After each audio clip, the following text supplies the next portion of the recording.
Kembali lagi di Cerita Cinta Channel. Jangan lupa like, comment, and subscribe ya. Terima kasih.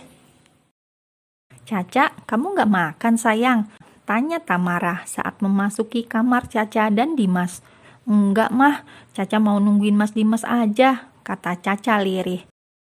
Sayang, kamu sakit? Tanya Tamara. Enggak mah, Caca hanya mengantuk sedikit, jawab Caca. Baiklah, kamu istirahat saja. Nanti kalau Dimas pulang, kamu harus makan ya, ucap Tamara, lalu kembali menutup pintu kamar Caca.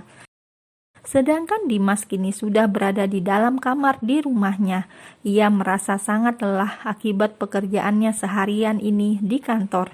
Aiden sedang bersama dengan Astrid untuk beberapa hari ke depan, dan Dimas sudah memberitahukannya kepada Tamara. Dimas lupa memberitahu Caca atau memang belum sempat memberitahu, entahlah. Caca mulai mengerjapkan matanya saat mendengar suara alarm di HP-nya. Sudah jam 5 pagi, namun Caca tidak mendapati Dimas di sampingnya. Apakah Dimas sudah berangkat ke kantor sepagi ini? Batin Caca. Caca pun segera mencuci wajahnya dan menggosok gigi sebelum akhirnya keluar kamar dan turun ke dapur. Pagi mah, pagi Jenar, sapa Caca saat sudah berada di dapur bertemu dengan ipar dan mertuanya. Cak, wajah kamu pucat banget, kata Jenar. Hah, masa sih? Tanya Caca sambil memegang wajahnya. Kamu semalam gak jadi makan? Tanya Tamara sambil menatap ke arah Caca. Caca ketiduran mah, jawab Caca pelan. Oh iya J, si Arya udah berangkat ke kantor, tanya Caca, membuat Jenar memberhentikan aktivitasnya. Kantor mana yang buka jam segini, Cak? Tanya Jenar. Tahu kamu ini, Cak, ada-ada saja. Ngapain Arya harus ke kantor jam segini? Tanya Tamara. Mas Dimas gak ada di kamar, dia gak pulang atau udah pergi ke kantor ya, Mah? Tanya Caca pelan, lagi-lagi membuat Jenar dan Tamara bingung. Dimas gak pulang? Tanya Tamara dan Caca mengangguk. Kamu udah bilang kalau kamu di sini kan? Tanya Jenar dan Caca kembali mengangguk. Kita tunggu sampai sarapan nanti. Kalau dia gak kesini, Mama yang akan buat perhitungan buat dia, ucap Tamara sambil memotong cabai dengan kasar hingga membuat Caca dan Jenar menelan salivanya dengan kasar. Sarapan pagi. Lo sendirian aja, Cak? Tanya Arya. Kemana laki lo? Entah, jawab Caca singkat. Mas, kata Jenar lalu ia menggelengkan kepalanya ke arah Arya. Semalam kalian pulang jam berapa? Tanya Caca pada Arya. Jam 11, jawab Arya singkat. Bagaimana proyeknya, Ar? Tanya Adi.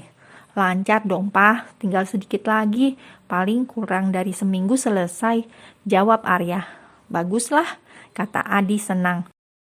Saat semua orang tengah menikmati makan paginya, tiba-tiba Dimas datang dengan tergesa-gesa. Pagi semuanya, ucap Dimas.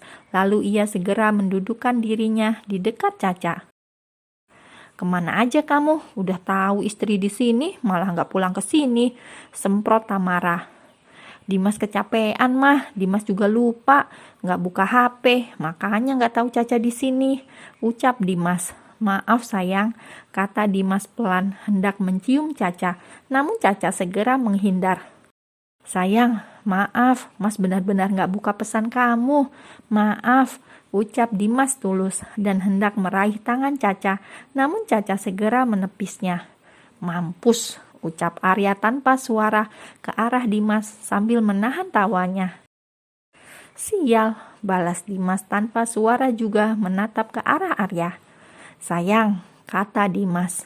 Jangan deket-deket, kata Caca lalu menjauhkan kursinya dari kursi Dimas. Sayang, Mas kan sudah minta maaf, kata Dimas.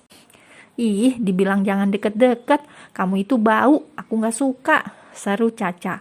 Lalu ia segera berlari menuju kamarnya di lantai 2. Lah, gue udah mandi deh perasaan, gumam Dimas pelan sambil menciumi aroma tubuhnya sendiri. Lalu ia segera menyusul Caca ke kamar. Karena tidak mendapati Caca membuka pintu untuknya, akhirnya Dimas memilih pergi.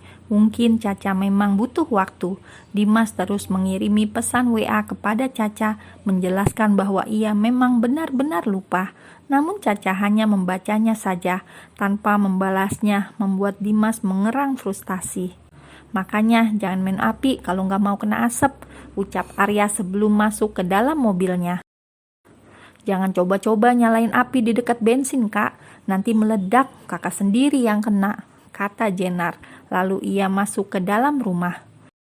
Api kalau udah kena bensin tuh susah loh Dim padamnya, ucap Tamara. Lalu ia segera menyusul Jenar masuk ke dalam rumah. Ini orang-orang pada kenapa sih? Ucap Dimas kesal.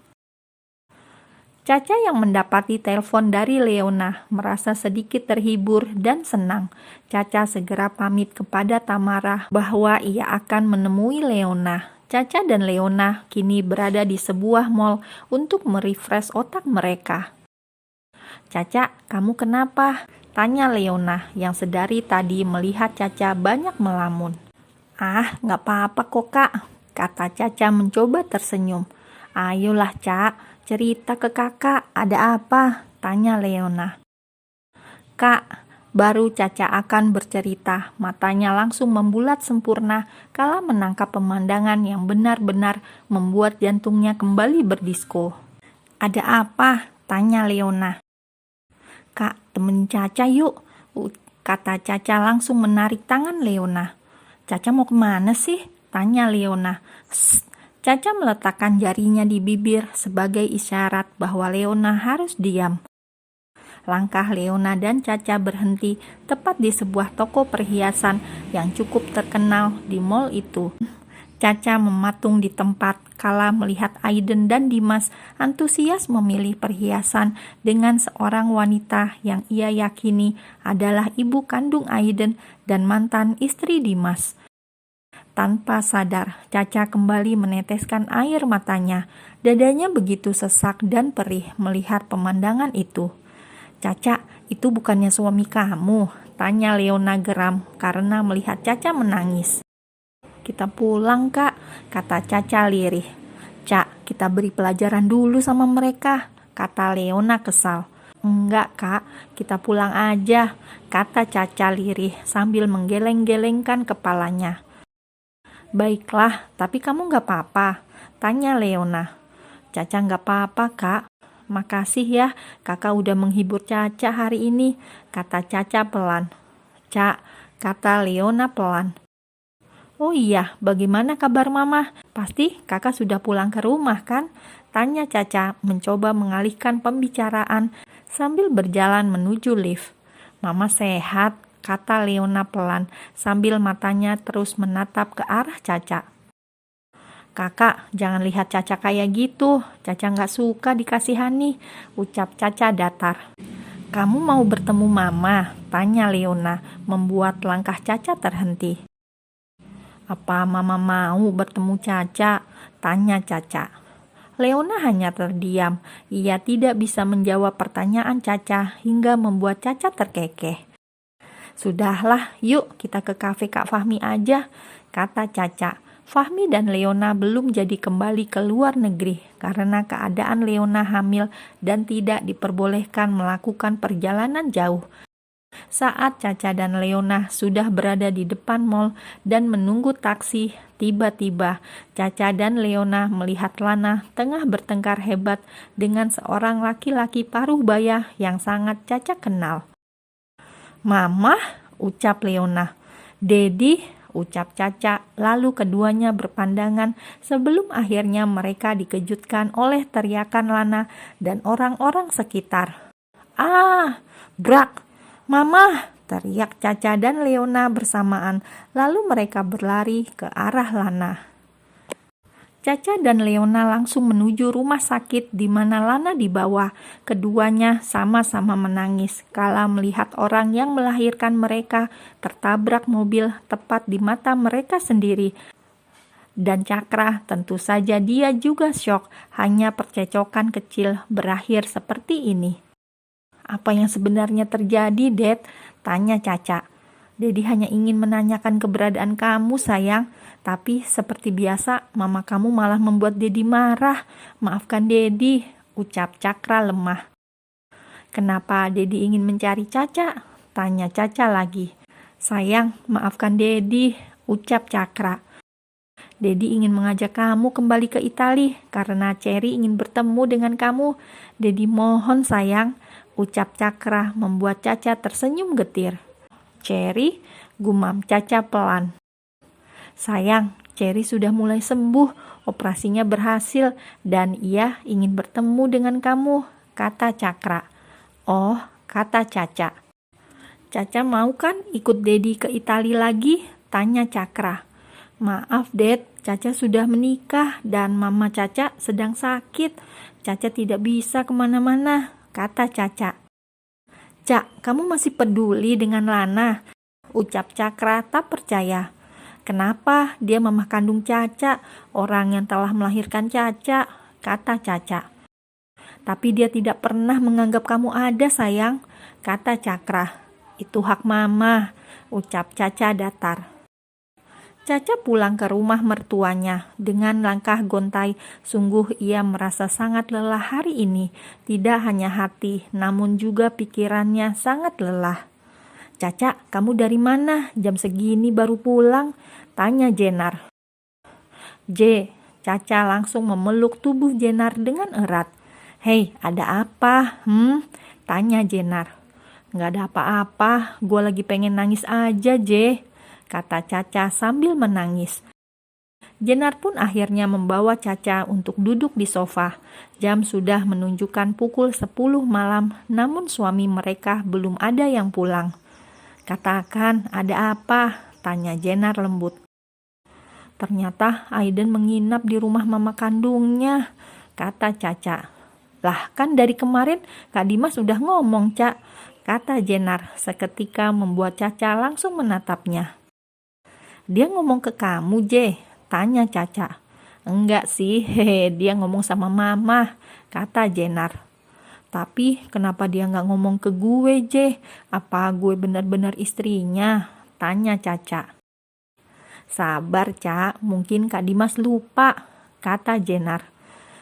Gue capek. Caca menangis di pelukan Jenar hingga membuat Jenar kebingungan sendiri. Sayang, kenapa? Tanya Arya yang baru saja tiba di rumah melihat Caca dan Jenar berpelukan. Jenar hanya mengedikkan bahunya dan sambil melihat Arya. Gue tidur sama lo ya malam ini, kata Caca. Sembarangan aja kalau ngomong, ucap Arya tak terima. Arya, lo tidur sama abang lo malam ini, kata Caca. Lalu ia segera menarik tangan Jenar menuju kamarnya. Caca sialan, buka pintunya, Caca, teriak Arya sambil mengetuk pintu kamarnya. Sayang, bukain pintunya, teriaknya lagi, namun tidak ada tanggapan sama sekali. Ceklek. Mas Arya tidur di kamar Kak Dimas aja ya malam ini, hanya malam ini, kasihan Caca, please, ujar Jenar lembut sambil memberikan pakaian Arya. Sayang, tapi kan hari ini, ucap Arya lesu. Tambah 1 hari lagi nggak apa-apa, Mas, kata Jenar terkekeh, membuat Arya semakin memberengut kesal. Pasalnya ia sudah libur 1 minggu dan dia buru-buru pulang karena ingin buka puasa. Malah dikacaukan sama Caca. Dasar kakak ipar nggak ada akhlak lo, Cak, seru Arya menatap ke arah Caca yang tengah tiduran di ranjangnya. Udah sana, kasihan Cacanya, kata Jenar. Lalu ia kembali menutup pintu kamarnya. Sial, kata Arya. Lalu ia segera ke kamar Dimas.